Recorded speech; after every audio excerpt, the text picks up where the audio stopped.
শক্তি দিয়ে শান্তি সাধন করা যায় না, এটি কেবলমাত্র সহমর্মিতা দিয়ে অর্জন করা যায়।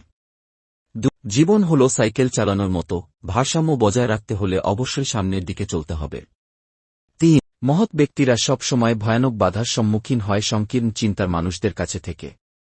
4. যার অধিকারে যতটুকু যা আছে তার সবকিছুই বরং সৎ উদ্দেশ্যে ব্যয় করা উচিত, কারণ মৃত্যুকালে কেউই তার সম্পদ সঙ্গে করে নিয়ে যেতে পারবে না।